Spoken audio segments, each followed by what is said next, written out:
मैं शगुफ्ता Farooqui 10th B की हिंदी पढ़ाने जा रही हूँ। मैं आप लोगों को हिंदी पद्य साहित्य का इतिहास पढ़ाऊँगी। हिंदी साहित्य का आविर्भाव सबसे पहले पद्य से हुआ था। विद्वानों ने हिंदी पद्य के इतिहास को युग की विशेष प्रवृत्तियों के आधार पर 4 कालों में विभाजित किया है। प्रवृत्तियाँ माने आप लोग जानती हैं, विशेषताएं। तो आज हम सबसे पहले आपको पढ़ाएंगे आदिकाल।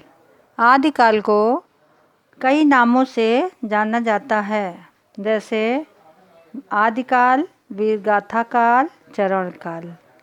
अब आदिकाल का जन्म सन 743 ईस्वी से 1343 ईस्वी तक था। दूसरा है भक्ति काल। इसको पूर्व मध्यकाल के नाम से भी जाना जाता है। भक्ति काल सन 1343 से 1643 ईस्वी तक था। तीसरा है रीतिकाल। रीतिकाल को उत्तर मध्यकाल भी कहते हैं। सन 1643 ईस्वी से 1843 ईस्वी तक रीतिकाल का काल था। चौथा है आधुनिक काल। आधुनिक काल का आविर्भाव 1843 से आज तक अभी तक चल रहा है। अब हम आप लोगों के सामने आज आदिकाल के बारे में आप लोगों को बताएंगे। तो आदिकाल का जन्म सन 743 ईस्वी से 1343 ईस्वी तक था।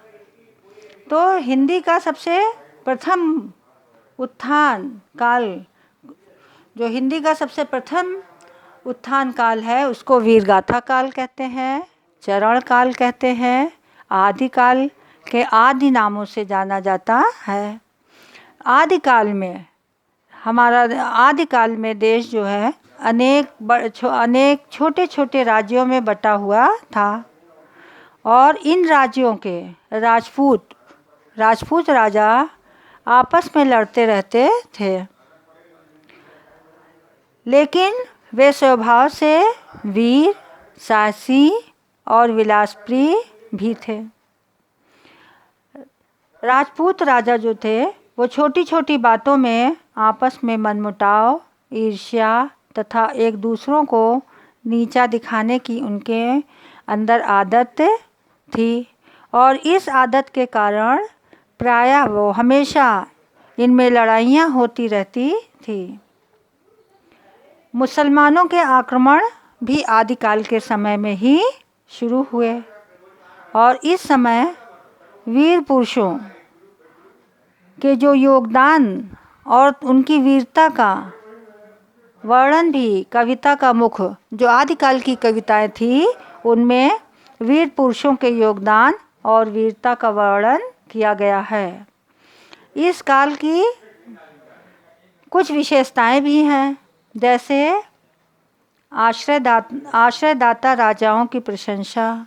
तो उस समय राजाओं के राज में राजकवि भी होते थे, तो वो राजाओं के कविता के माध्यम से कविता में उनकी प्रशंसा का वर्णन करते थे। इस काल में दूसरी विशेषता है युद्धों के सुंदर और सजीव वर्णन। कविता के माध्यम से वे युद्ध का बहुत ही सुंदर और सजीव वर्णन भी करते थे। और तीसरा है वीर रस के साथ श्रृंगार रस का भी वर्णन।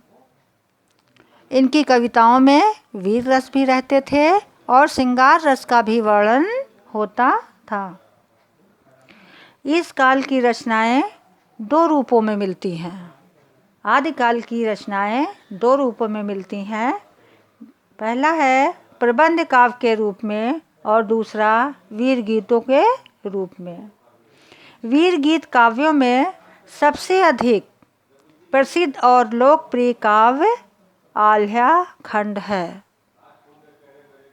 जगनिक नामक भाट कवि द्वारा रचित, एक कवि थे जगनिक, उनके द्वारा लिखा हुआ रचित काव्य में महोबे के 2 प्रसिद्ध वीरों, एक जगह है महोबे, वहाँ के 2 बहुत प्रसिद्ध वीर आल्हा तथा उदल के वीर चरित्रों का भी बहुत सुंदर वर्णन किया गया है। इस काल में कुछ श्रृंगार रस की तथा कुछ भक्ति की रचनाएं भी हुई। आदिकाल में कुछ श्रृंगार रस की और कुछ भक्ति काल की रचनाएं भी हुई, लेकिन इन कविताओं में सबसे प्रमुखता जो है वीर रस के काव्यों की ही रही। वीर गाथा कालीन ग्रंथों में बहुत सारे छंदों का भी प्रयोग मिलता है। दोहा, सोठा, चौपाई, रोला आज छंदों का बड़ा ही सुंदर और कलात्मक ढंग से प्रयोग हुआ है। अब हम लोग दूसरा काल पढ़ेंगे भक्ति काल। भक्ति काल जो है वो सन 1343 ईस्वी में शुरू हुआ और 1643 ईस्वी में इनका काल भक्ति काल का समाप्त हुआ। तो जब आदिकाल समाप्त हो गया तो आदिकाल के समाप्त होते होते देश की राजनीतिक और सामाजिक परिस्थितियां भी बदल गई। मुसलमानों का राज प्रतिष्ठित हो जाने पर, बहुत ज़्यादा उनका प्रतिष्ठित हो गया, तो लोगों में आपस में लड़ते रहने वाले छोटे छोटे राजा भी अब नहीं रहे। इसी परिस्थिति में भक्ति भावना का उदय हुआ। भक्त भावना, लोगों में भक्ति की भावना पैदा हुई और इस काल के काव्य को 2 शाखाओं में विभाजित किया गया। एक है निर्गुण शाखा, दूसरा सगुण शाखा। निर्गुण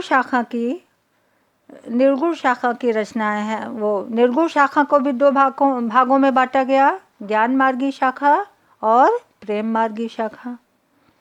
और सगुण भक्ति धारा को भी 2 भागों में विभाजित किया गया, राम भक्ति धारा और दूसरा कृष्ण भक्ति धारा। निर्गुण भक्ति धारा शाखा में इसमें लोग ईश्वर को निराकार रूप की उपासना की विधि अपनाई गई। निर्गुण भक्ति शाखा में ईश्वर को निराकार स्वरूप की उपासना की अपनाया। इसकी ज्ञानाश्री शाखा के प्रमुख कवि कबीरदास हैं। इसके अलावा और भी बहुत सारे कवि इस ज्ञानाश्री शाखा में आए, जैसे संत रैदास, नानक, दादू, मलुकदास, धर्मदास, सुंदरदास आदि।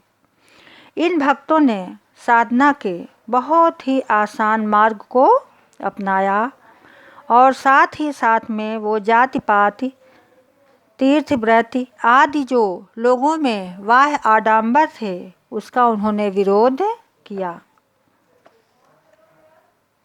इनकी रचनाओं में साहित्यिक सौंदर्य बहुत अधिक नहीं था, लेकिन इनकी भाव की दृष्टि से ये अत्यंत बहुत समृद्ध और प्रभावशाली हैं।